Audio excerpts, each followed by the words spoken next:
Hello and welcome to One Take. I'm Dale Kirshner.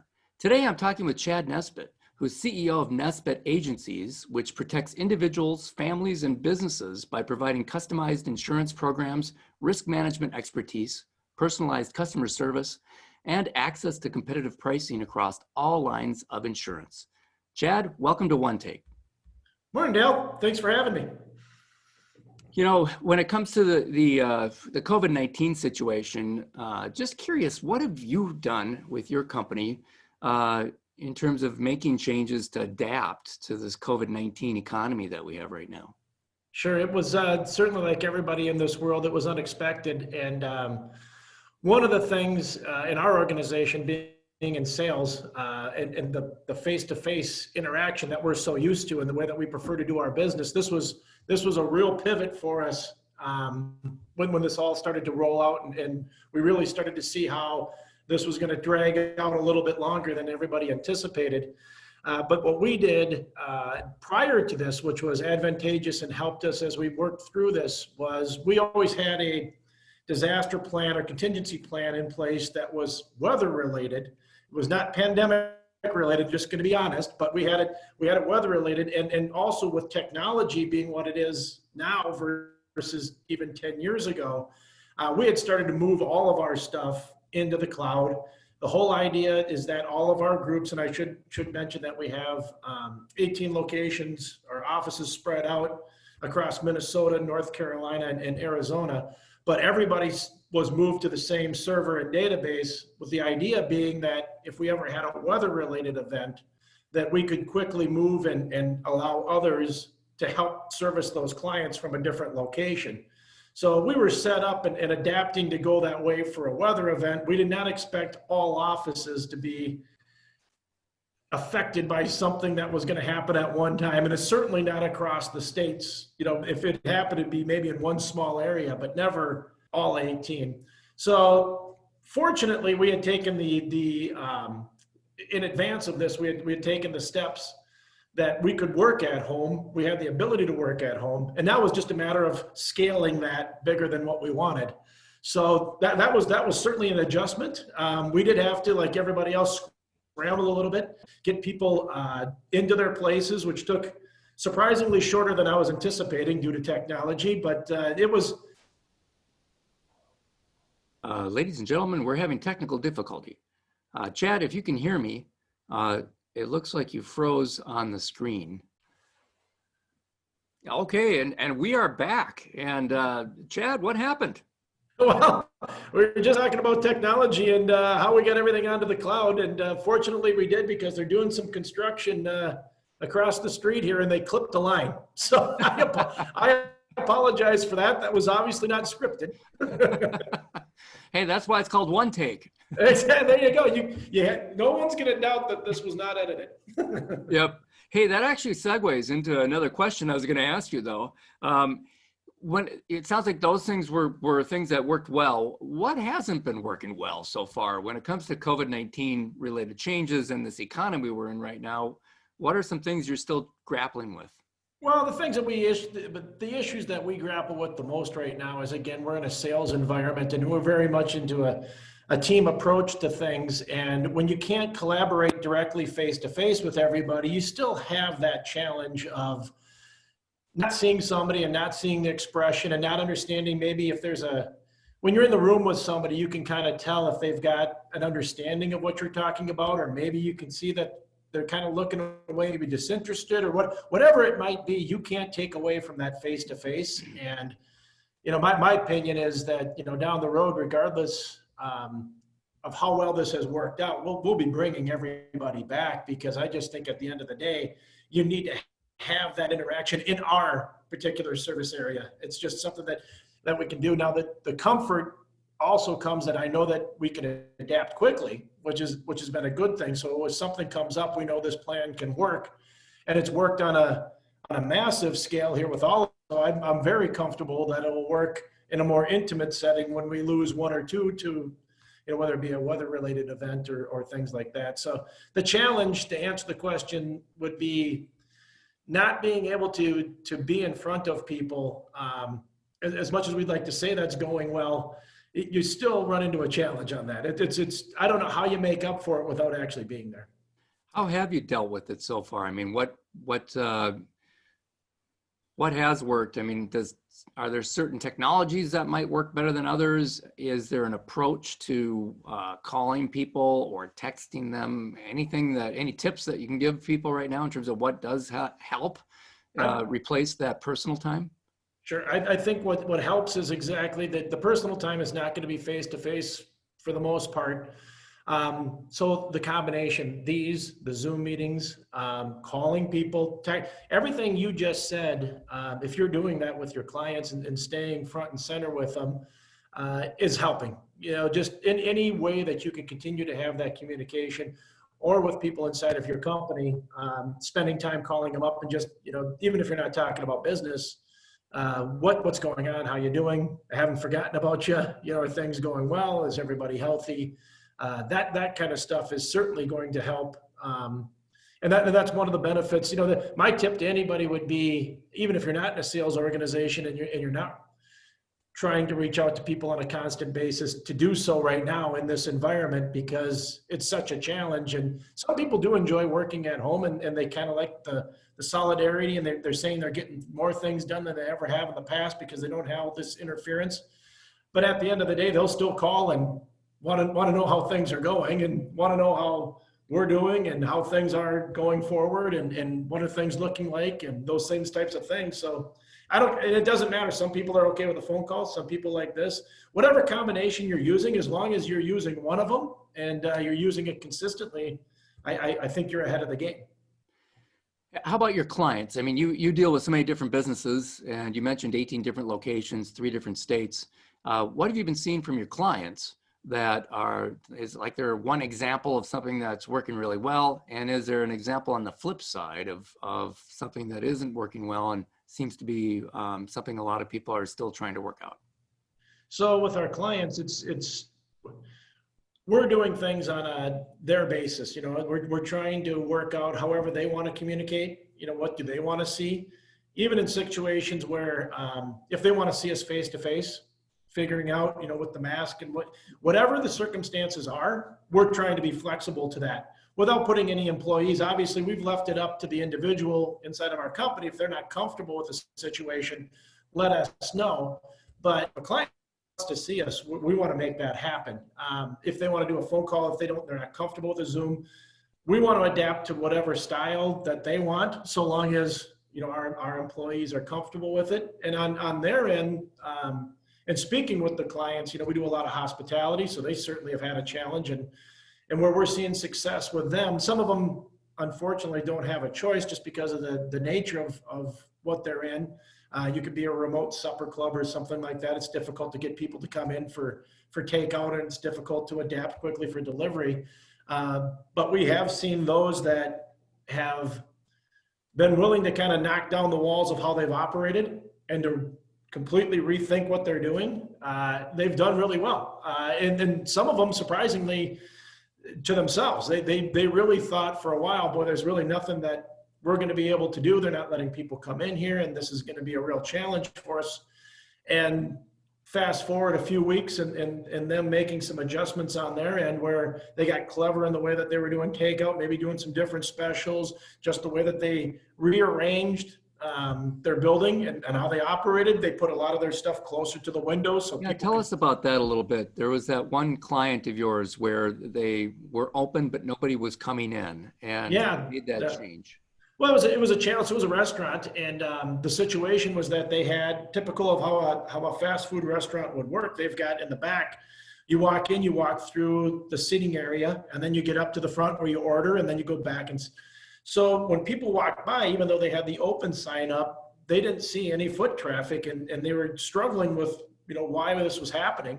So on a whim, they made a decision to just move all of that closer to the window. So as people were walking by, they could see that there was people there that were taking orders.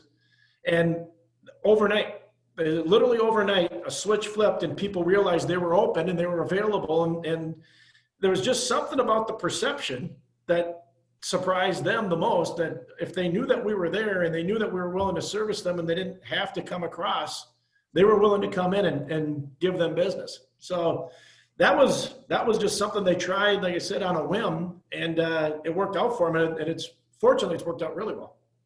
You know, you just said the perception. How much of all this do you think is perception and the challenge? I mean, how do your clients deal with the perception challenge? That's really been the most difficult part, because you know, the perception and misperception of what we're going through is the frustration is one of those things you can see it in their eyes, you can see it in their reaction. You know, I'm trying to do everything, and nobody knows, is this a cause of it?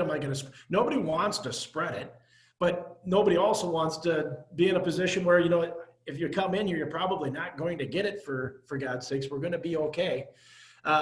So, you know, I've had clients that have done everything they could to eliminate the perception that you're going to get ill. They've contactless, you're in here and everything, and they still didn't see.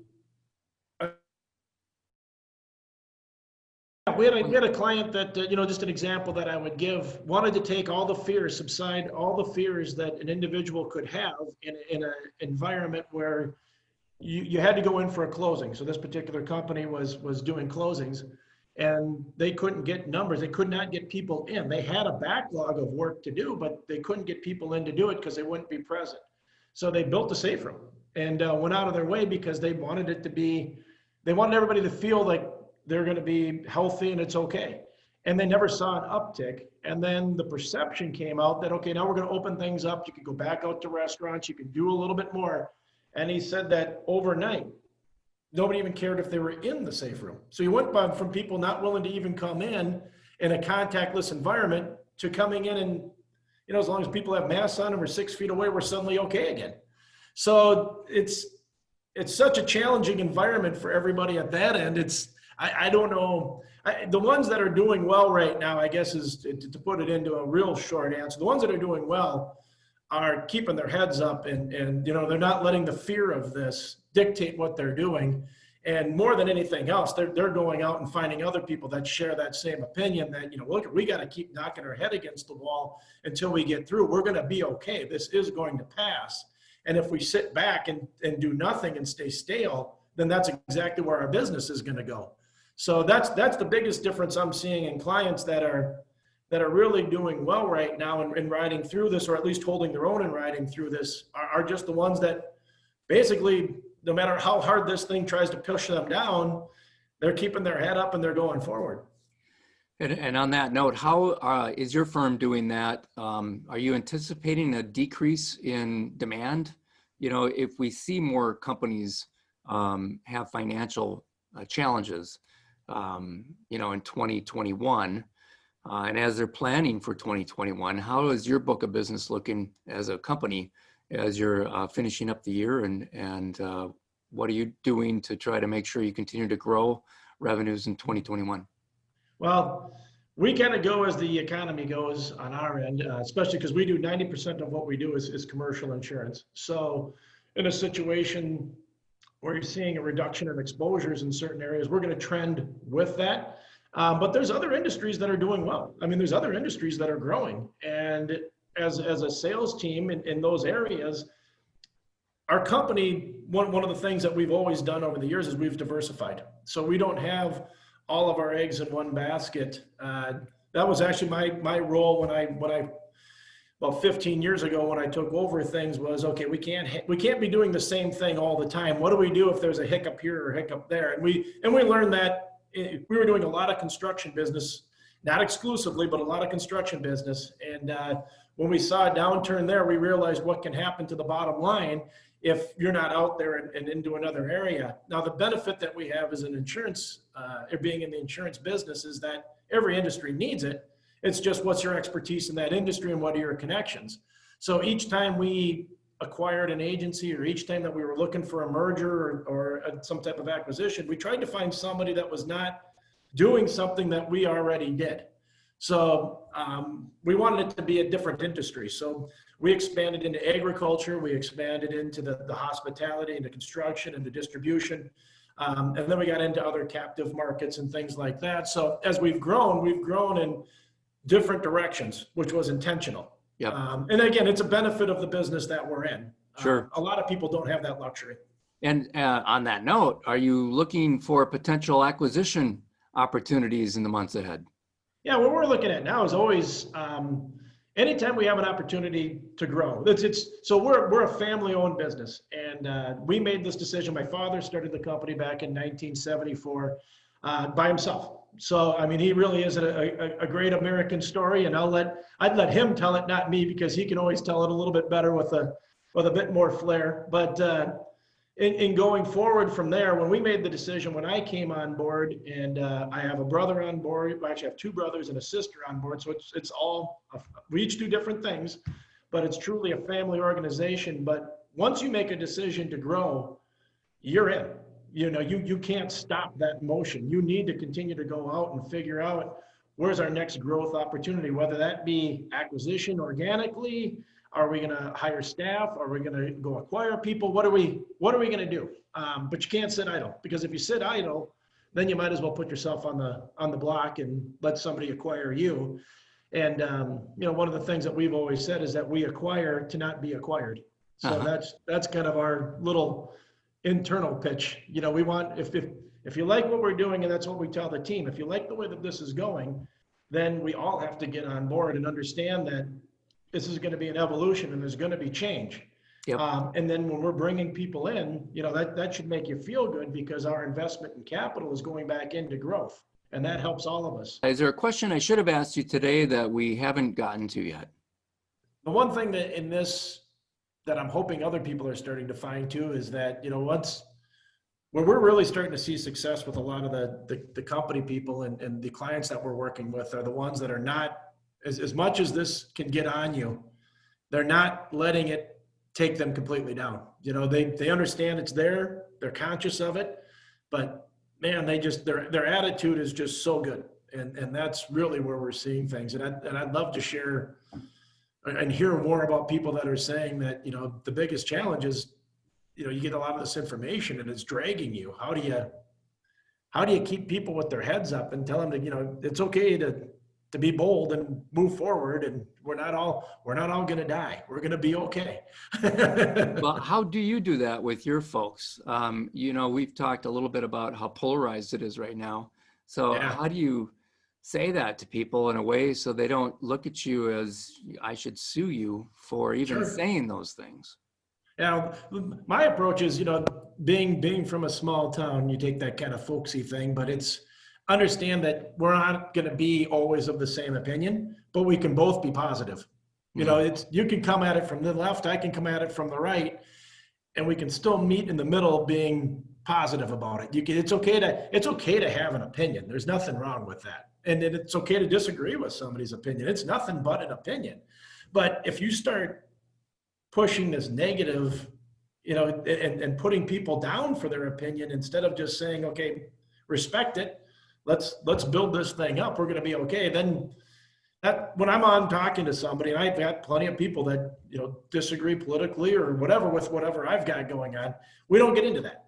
That's not why I'm here. I'm here to talk to you about who you are and what you're doing, and is everything going okay? And let's try and stay on that path, and remember that we're trying to be good to our clients. And if we've got a client that, you know, has their moment and wants to give their opinion, I just go, well, that's your opinion. I don't necessarily, I'm not going to shoot you down. I'm not going to do a 180 and say that I necessarily agree with you, but I'm also not going to poke the bear. Chad, thank you for your time today. Yeah. Thanks, Dale. I want to also thank our sponsor today. It's the Platinum Group, which for 40 years has helped companies during turbulent times such as these. If your company can use some help or just a second opinion, you can learn more about Platinum Group at theplatinumgrp.com or by calling 952-829-5700. I also want to thank all of you for tuning in today. We'll see you next time on One Take.